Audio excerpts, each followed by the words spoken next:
ఒక చారిత్రాత్మకమైన విజయం సాధించిన ప్రజలు ఇచ్చిన అద్భుతమైన తీర్పు. దాంట్లో మనం భాగస్వామ్యం అయ్యాం దాంట్లో. సో మీ అందరూ అద్భుతమైన మెజారిటీతోటి, బలమైన మెజారిటీలతోటి మన 21 స్థానాలు పోటీ చేస్తే 21 స్థానాలు అద్భుతంగా గెలిచాం. 2 పార్లమెంట్ నియోజకవర్గాలు గెలిచాం.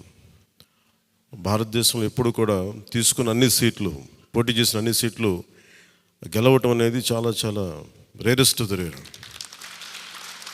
ఇప్పుడు దాకా జరిగిందో లేదో కూడా తెలియలేదు. బట్ కంటెంపరీ టైమ్స్ అన్ని చేసిన వాళ్ళందరూ కూడా ఏం చేస్తారు, రీసెర్చ్ చేసిన వాళ్ళందరూ చెప్తారు ఫస్ట్ టైం ఇన్ ఇండియా అని. సో మీ అందరికీ జనసేన సైనికుల తరపున, వీర మహిళల తరపున, పోటీ చేయని పార్టీ నాయకులందరి తరపున, మా అందరి ఆశీస్సు మీరు తీసుకెళ్తున్నారు ముందుకు. రేపొద్దున అంటే మీరు ఒక్కళ్ళే వెళ్ళట్లేదు అసెంబ్లీకి. వెనక జనసేనకు నిలబడ్డ ప్రతి ఒక్క నాయకులు, పోటీ చేయని నాయకులందరూ కూడా, రక్తం ధారబోసిన జన సైనికులు, అసలు అలుపెరకు ఇంట్లో నుంచి బయటికి రాని వీర మహిళలు, అసలు మామూలు ఇంట్లో నుంచి బయటికి రా, అలాంటి వాళ్ళు బయటకు వచ్చి మరి తిరిగారు మనకి. సో వారందరూ ఆశయాలు మీరు ముందుకు తీసుకెళ్తారు.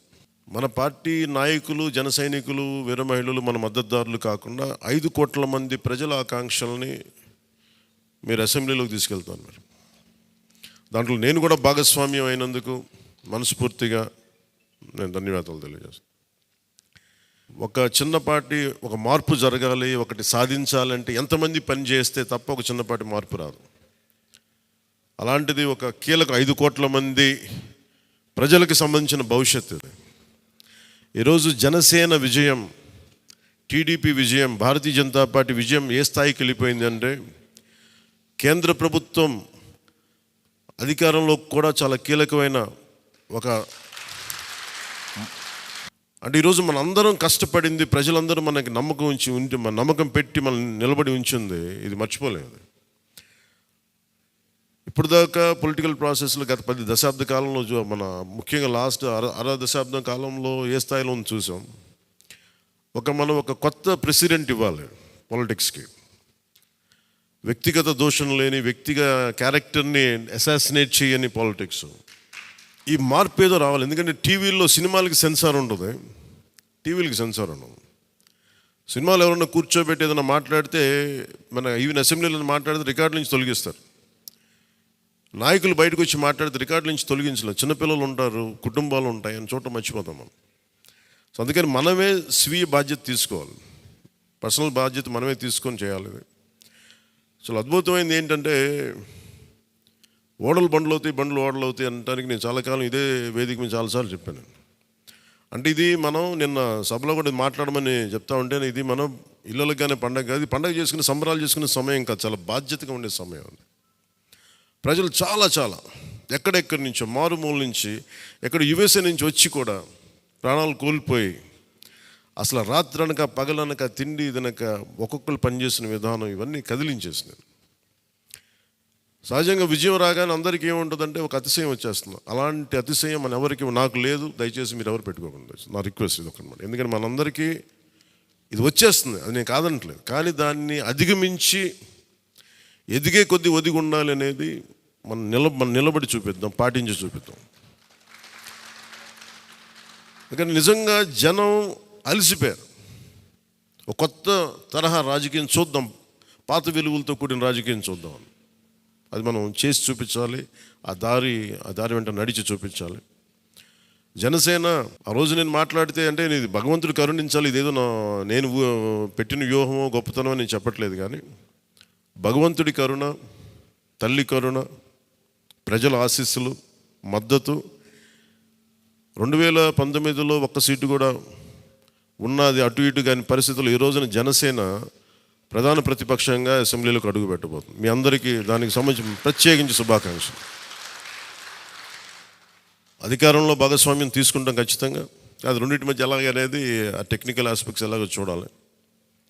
అది మీ అందరికీ నేను తెలియజేసుకుంటాను. అలాగే కేంద్రంలో కూడా మన ఆంధ్రప్రదేశ్కి కావాల్సింది చాలా కీలకమైన మనం పరిణామాలు చోటు చేసుకున్నాయి కాబట్టి ఆంధ్రప్రదేశ్ ప్రతి ఎంపీ చాలా బాధ్యత ఉంది. మన జనసేన నుంచి గెలిచిన బాలశౌరి గారికి కానీ తంగెళ్ళ ఉదయ్ శ్రీనివాస్ గారికి కానీ చాలా బాధ్యత ఉంది. ఇది మీ ప్రతి కదలిక, మీ ప్రతి మాట ప్రజలు చాలా సునిశ్చితంగా పరిశీలిస్తారు. ఢిల్లీలో మీరు చేసే ప్రతి కదలిక, ఢిల్లీలో మీరు మాట్లాడే ప్రతి మాట ఆంధ్రప్రదేశ్ నిర్మాణానికి ఉపయోగపడాలని కోరుకుంటున్నాను. అది దయచేసి ఎంపీలుగా దయచేసి మీ ఇద్దరు అది, ఎందుకంటే బాలశౌరి గారు అది మీ అందరి బాధ్యత. మీరిద్దరు గెలవలేదు, 5 కోట్ల మంది ప్రజలు మమ్మల్ని గెలిపించారు. అందుకని మన ఎమ్మెల్యే నేను కూడా అద్భుతమైన మెజారిటీ తోటి గెలిచినందుకు ముఖ్యంగా మనకి ఈ ఒక తీర్మానాన్ని ముందు ఒకటి ప్రవేశపెడుతున్నాం. మరి మీ అందరి ఇది చెప్పండి. పాపం వెన్నంటే ఉండి పిఠాపురంలో జనసేన గెలుపు కోసం, నా గెలుపు కోసం కృషి చేసిన వర్మ గారికి ప్రత్యేక కృతజ్ఞతలు. వారికి అందరూ వర్మ గారికి చాలా చాలా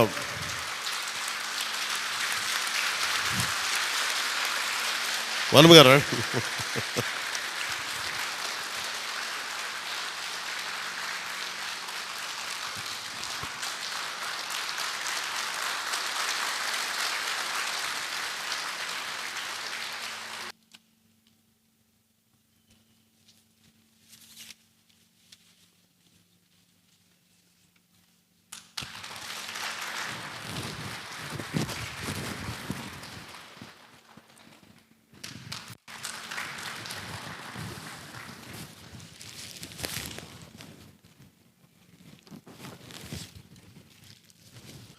మన కోసం పనిచేసిన తెలుగుదేశం వర్మ గారిని ఇది గుర్తించడం అంటే మన కోసం పనిచేసిన తెలుగుదేశం నాయకులందరికీ, భారతీయ జనతా పార్టీ నాయకులందరికీ కూడా నా పార్టీ తరపు నుంచి ప్రత్యేక కృతజ్ఞతలు. అలాగే జన సైనికులకి ప్రత్యేకించి మీరు పడ్డ శ్రమ, కృషి మేము మర్చిపోలేం. మమ్మల్ని గుండెల్లో పెట్టి చూసుకుంటాం. మీ భవిష్యత్తు కానీ మీ బాధ్యత మీకు ఎలా ఉండాలనేది మేము గుండెలో పెట్టి చూసుకుంటాం. అలాగే మా ఆడపడుచులకి, వీర మహిళలకి, యువతులకి జనసేన కోసం మీరు పడ్డ శ్రమ మేము మర్చిపోలేం. మీ అందరికీ కూడా నా ప్రత్యేక ధన్యవాదాలు, కృతజ్ఞతలు. మీ శ్రమని, మీరు చేసిన ఈ కృషిని మేము మర్చిపోం. మీ ఆశయాలని మీరు దేనికోసమైతే పనిచేస్తారంటే ముందంటే తీసుకెళ్తాం.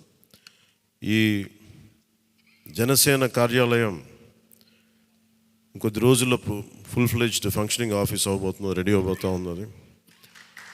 మనకి రాష్ట్రంలో ఈ నలుమూలలు ఎవరు వచ్చినా కానీ దానికి తెరుచుకొని ఉంటాయి తలుపులు. ఇప్పుడు నా కోరిక ఏంటంటే 24 గంటలు పనిచేయాలి ఆఫీసు. అపరాత్రి అర్ధరాత్రి లేకుండా ఎవరికి ఏ సమస్య వచ్చినా అది ఉండేలా. చాలా కష్టసాధ్యమైన విషయం. కష్టసాధ్యమైతే సాధించాం ఈ రోజున, దాన్ని కూడా సాధిస్తామని మీ అందరికీ తెలియజేసుకుంటూ నేను 6 ప్రత్యేకించి చెప్పాను. విద్య, వైద్యం, ఉపాధి, సాగునీరు, తాగునీరు, లా అండ్ ఆర్డర్. ఈ 6 అంశాల మీద మొదటి ప్రత్యేకమైన దృష్టి పెట్టి దీని మీద ముందు ప్రజలకి భరోసా కల్పించిన తర్వాత మిగతా అన్నిటి అంశాల మీద ముందుకు తీసుకెళ్దాం. అలాగే నేను ఢిల్లీ వెళ్తున్నాను ఇప్పుడు పిఎం గారిని ఎన్డీఏ మీటింగ్కి. వచ్చిన తర్వాత ఆ రోజు మనం ప్రత్యేకించి కూర్చోబెట్టి మీ అందరితోటి ఒక లెజిస్లేటివ్ పార్టీ మీటింగ్ని మనం కండక్ట్ చేద్దాం. సో ఆ ప్రక్రియ ఏం జరగాలో, ప్రజాస్వామ్య ప్రక్రియ ఏముందో దాని ప్రకారం ముందుకు చేద్దాం. అందుకని ఈరోజు జస్ట్ మిమ్మల్ని కలిసి మీకు అభినందనలు చెప్పాలనే నా ఉద్దేశం. అలాగే ఇంకో 3 రావాల్సింది, కొంతల గారును మన లోక మాధవి గారు వీళ్ళు రావాలి, కొంతల రామకృష్ణ గారు. సో వారి కోసం వెయిట్ చేస్తా ఉన్నాం. వాళ్ళు దారిలో ఉన్నారని చెప్తాను. వారికి నేను వెళ్ళిపోయేలోపు వాళ్ళు వస్తే సంతోషం. లేదంటే నాగబాబు గారు వారికి నా అభినందనలు తెలియజేయండి మీరు. ఇది చాలా కీలకమైన మనకి బాధ్యత. ఇది అంచెలంచెలుగా ప్రజల ఆకాంక్షల్ని నెరవేర్చే చాలా గొప్ప విలువైన ఒక అసెంబ్లీ స్థానాలను మనకి ఇచ్చారు. ఒక్క అసెంబ్లీ స్థానం ఇచ్చి ఇవ్వకపోయినా ఇంత దాకా పట్టుకొచ్చాం. ఈ రోజున 21 ఇచ్చారు మనకి. ఇది ఈ అందరూ అనుకున్నప్పుడు ఏమనుకున్నారు, భారతదేశంకి కీలకమైపోయింది ఆంధ్రప్రదేశ్ ఎన్నిక. ఎన్డీఏకి ఊతం ఇచ్చింది. అంటే మనం ఏది ఇది చిన్నది ఇది పెద్దదని లేదు. ఎప్పుడు ఏ సమయంలో అది కీలకంగా మారిపోతుంది. ఒకటే అవ్వచ్చు, ఇంతే అవ్వచ్చు, గోరంత అవ్వచ్చు, అది కొండంత అవ్వచ్చు. ఈరోజు గోరంత విజయం అంటే చిన్న దీపం వెలిగిస్తే ఒక మొత్తం ఎలా వెలిగినిస్తో జనసేన గోరంత దీపం కొండంత వెలిగించింది ఈరోజు ఆంధ్రప్రదేశ్. సో మీ అందరికీ నా ప్రత్యేక కృతజ్ఞతలు. చాలా ఉత్సాహంతో పనిచేద్దాం. ప్రజలు మామూలుగా మనకు వెన్నుతట్టి చెప్పలేదు, బలంగా నిలబడమని చెప్పారు మనకి. మీ వెంట మేము ఉన్నామని. అని ఒకటే అనుకున్నాను, పవన్ కళ్యాణ్ గారికి ఎక్కువ నాకు అందరూ ఇంట్లో పవన్ కళ్యాణ్కి ఎక్కువ మెజారిటీ వస్తుంటే నన్ను మించిన మెజారిటీలు వచ్చేసి మీ అందరికీ. అది నాకు చాలా ఆనందంగా ఉంది. What a victory. అంటే దీని వెనక మనం చూడాల్సింది చాలా బాధ్యత. నేను ఆనందం చూడట్లేదు. వేసిన ప్రతి ఓటు వెనక నాకు ఇలాగే అనిపిస్తుంది, ఓటు వేసాను జాగ్రత్త, ఈ భయం ఉంది నాకు లోపల. సో మనం ఈ ఉత్సాహాన్ని మీరు బాధ్యత కూడా తీసుకున్నాం. వంశీకృష్ణ యాదవ్ గారి మెజారిటీలు చూసినా, మన రమేష్ గారి మెజారిటీలు చూసినా, ఒక్కొక్కరు మెజారిటీలు చూస్తుంటే వాహ్ అనిపించింది. అంటే ఇది కేవలం పవన్ కళ్యాణ్కి ఒకటికే జరగలే, అది ఆ పాయింట్. అంటే ప్రజలు ఎంత బలమైన మార్పు కోరుకుంటున్నారు అన్నదే దీని వెనుక మనం చూడాల్సింది. అందుకని చాలా అద్భుతంగా ప్రజలు ఇచ్చిన మ్యాండేట్ని, ఈ తీర్పుని గుండెలో పెట్టుకుని తీసుకెళ్దాం దీన్ని. అంటే ఈరోజు మీతో పంచుకుంటున్నా, కలగన్నా నేను ఆంధ్రప్రదేశ్కి ఏదైనా చేయాలి. ఇందాక మా నాన్న గారు చెప్తాను, మా నాన్న ప్రభుత్వ ఉద్యోగి, మా నాన్న ప్రభుత్వం జీతం తీసుకునేవాడు, రుణపడి ఉందంటే. నేను కూడా చెప్తున్నాను, రూపాయి తీసుకుని సంపూర్ణ జీతం తీసుకుంటాను ఎమ్మెల్యేకి. తర్వాత నేను ఇవ్వాల్సింది ఇచ్చేస్తాను, అది పెద్ద పట్టించుకుని. కానీ ఎందుకు తీసుకుంటానంటే ఆంధ్రప్రదేశ్ ప్రజల సొమ్మును తింటున్నా ఆ బాధ్యత అనుక్షణం గుర్తు చేసుకోవడానికి. ప్రతి రూపాయికి రేపు పొద్దున నన్ను ప్రజలు చొక్కా పట్టుకుని నిలదీయాలి, అందుకని తీసుకుంటున్నాను. నీకు డబ్బులు ఇచ్చావరా మా ట్యాక్స్ పెయిడ్ మనీతోటి, నువ్వు ఎందుకు పని చేయట్లేదు అని ప్రజలకు హక్కు ఉండాలటడానికి కోసం నేను డబ్బులు తీసుకుంటాను. ఎమ్మెల్యేగా జీతం తీసుకుంటాను. చాలా కాలం అనుకున్నాను, ఎప్పుడైనా భవిష్యత్తులో ఎప్పుడు ఎమ్మెల్యే అయితే తీసుకుంటానా లేదా అని అనుకున్నాను. నాకు రూపాయి జీతం తీసుకుంటానని అలా కాకుండా నేను సంపూర్ణ జీతం తీసుకున్నాను. కానీ ఇవ్వడం కూడా దానికి కొన్ని వెయ్యింతలు ఇచ్చేస్తాను బయటికి, అది వేరే విషయం, అది కూడా చెప్తాను. కాకపోతే ఎందుకు జీతం అంటే మనం ఎందుకు తీసుకుంటాం అని నేను ఎందుకు చేస్తున్నాను అంటే, ఈ డబ్బు ప్రజల కష్టం నుంచి, రక్తం, చెమట, స్వేదం నుంచి వచ్చింది. అది ఆ డబ్బు ముట్టుకున్నప్పుడు నాకు బాధ్యత గుర్తు రావాలి. అందుకని నేను అది కూడా నిర్ణయం తీసుకున్నాను. సో మీ అందరికీ కూడా నా ప్రత్యేక ధన్యవాదాలు. మనందరం కూడా జవాబుదారీతనం ప్రభుత్వం ఎలా ఉంటుందో చూపిద్దాం. నిజమైన లా మేకర్, చట్టాలను చేసేవాడు. We are all law makers. చట్టాలను చేసేవాళ్ళం, చట్టాలను పరిరక్షించాల్సిన బాధ్యత ఉన్నవాళ్ళం. How a true law maker would be will show them. బలమైన వ్యవస్థను నడిపే వాళ్ళు ఎలా ఉంటారు. భవిష్యత్తులో పొలిటికల్ లీడర్ అవ్వాలంటే చాలా ఇన్స్పిరేషన్ ఇవ్వాలి. మీ అందరినీ ఆ ఇన్స్పిరేషన్ కోరుకున్నాను మీరు ప్రతి ఒక్కరి దగ్గర నుంచి. బాలశౌరి గారు వెళ్తారు రేపు పొద్దున పార్లమెంట్కి. ఆంధ్రప్రదేశ్కి కావాల్సిన డిబేట్స్లో మాట్లాడాలి ఆయన. తంగెళ్ళ ఉదయ్ శ్రీనివాస్ మొట్టమొదటిసారి గెలిచాడు. మీ బాధ్యత మాట్లాడాలి పార్లమెంట్లో, మర్చిపోకండి. పరిచయాలకి వీటికి కాదు, మీరు పార్లమెంట్కి వెళ్తుంది, పని చేయడానికి వెళ్తున్నాం.